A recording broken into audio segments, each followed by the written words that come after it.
Is anybody still physically withdrawing in here? I don't think so. Are we ever going to be physically withdrawing the same as we did before going through withdrawals? Like, through say you stay sober for the rest of your life, are you ever going to experience that physical withdrawal ever again? No. Hell no. If you relapse. Well, wait, think about this, right? Or if you get addicted to something else.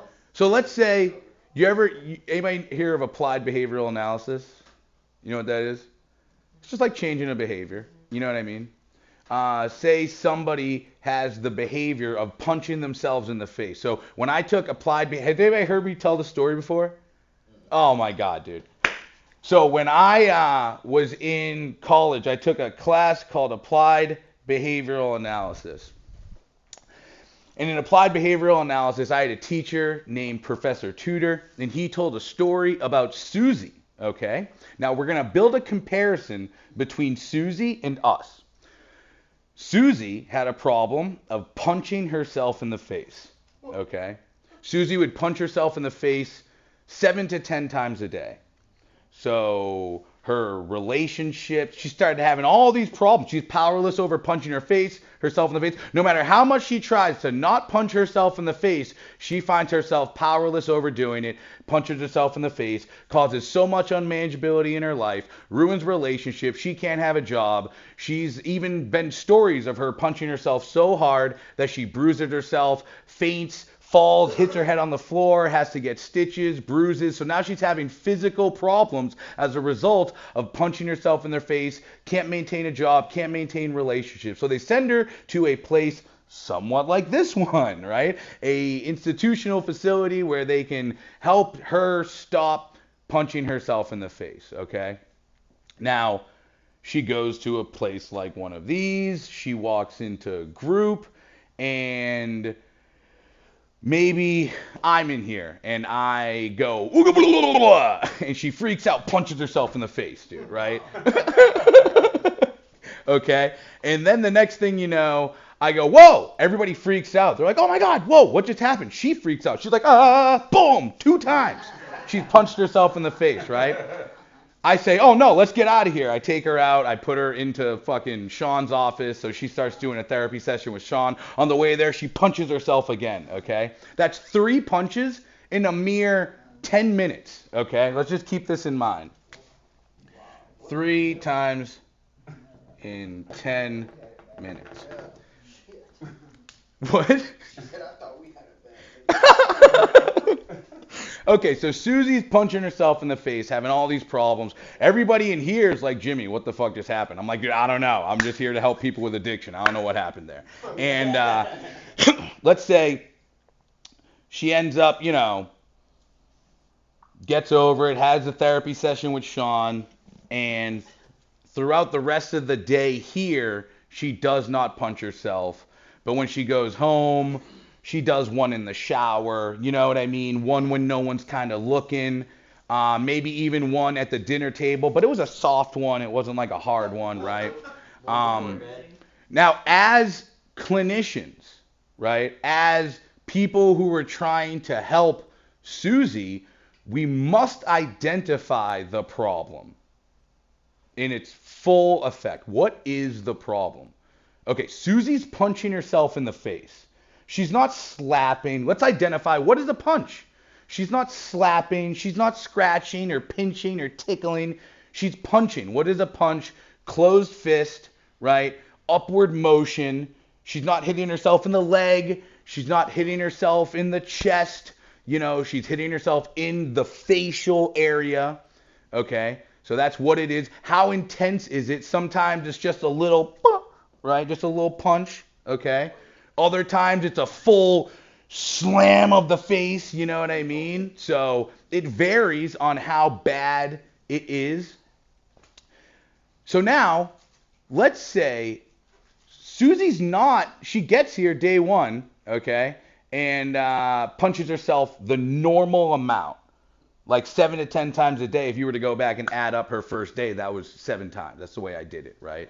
Then the next day we say, okay, let's do her individual session first, Then we'll do group session afterwards, and let's see if that decreases the amount of time she punches herself in the face. And it happens to work. Her punching on day 2, on day 1 is 7, day 2 goes down to 4. Wow. That's a success, right? Although she although she's still injuring herself, still punching herself in the face, that's still a success. Now, let's use our behavior on the same scale as that. Okay? If this was about the physical behavior, you'd be cured. 100%. You have a so far, if it's the same behavioral as Suzie, we've had a 100% success rate. Nobody in here has gotten high. Nobody in here has gotten drunk since they've been here. So behaviorally, we've had a success, right? So then where lies the problem? We sit here and say, and I mean, it's the same idea with heroin. Let's use heroin, for example, right? Yeah, I'm using it intravenously in a specific place, maybe 7 to 10 times a day. Alcohol, specific alcohol. I'm putting it in my mouth, not putting it in my nose or my ear or my butt. You know what I mean? I'm drinking it this way. Okay? And it's maybe 7 to 10 times a day. But then you get sober, and all of a sudden, that goes from 7 to 10 times a day to 0. 0. So that should be a 100% success rate, am I right? Yep. Then where lies the problem? Where do we walk out of here? Mental. The mental, right? That's what this is about. That's the kicker, right? Why is Suzie punching herself in the face is what we want to know. Okay? What's that? Mentally unstable. Now, just because, say we strap Susie's arms and legs down to a table and she can't move. Still gonna have that. Probably. You see what I'm saying? She's still going to have little desires, little physical, small little things. How many times do you think she's going to obsess about it? Probably more since she can't do it. Right? Yep. So let's say, Scary. so here we are, getting sober, totally remove all access to drinking and drugging.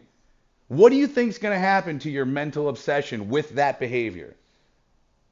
Well, it Might increase, increase. right? Yeah. Probably going to increase. Okay? And that's and in my opinion with any behavior, you know what I mean? We use the extreme with Suzie punching herself in the face, but you can see that what happens is the clinical team gets together after day 1, they reevaluate and they plan for the next day to hopefully have those problems subside. Mental dependence is the thing that we are going to be focusing on primarily with this. And I think Mary Beth said it. It's this right here, the obsession, okay? The obsession with punching myself in the face. That's what I want to get to understand. The obsession with me having a desire to go use, wanting to go use, finding myself unable to stay sober in this moment, right? Now, we're not Suzie, right? We have a 100% success rate right now. Like, that's crazy to think about, that cold turkey, right? And the physical withdrawals are never going to get so bad ever again that we feel like we have to drink. But what might happen is I might actually believe that I have to drink in these situations. My mental dependence upon this situation is based on whether or not I drink alcohol, right? Or drugs or whatever the case may be. I mean, yesterday I went to dinner with a friend. She came down, visited me, and she said, when you graduate from this program, we're at this restaurant, we're looking over the menu, and they had a brunch menu on there. It looked really delicious, and she's like, when you graduate, can we just come back here and go to brunch? And my very first thought was mimosas. Not necessarily because I physically wanted a drink, although as soon as I thought mimosas, I was like, shit, I want a mimosa. But that was just my very first mental thought. Like, it's ingrained. and it's there. Mm. Yeah. And I think that's natural. You know what I mean? For an addict to have a desire to drink mimosas. Yeah. That's If natural, it was, okay? If it was just a physical addiction, then hell, I'd be back at work right now. Physically, I'm fine. Right. But Well, mentally, no. it's the same thing with Suzie. Suzie could sit. I mean, dude, I was describing Suzie punching herself in the shower. You know what I mean? Like that's on her time, her own little secret punch type of thing, you know?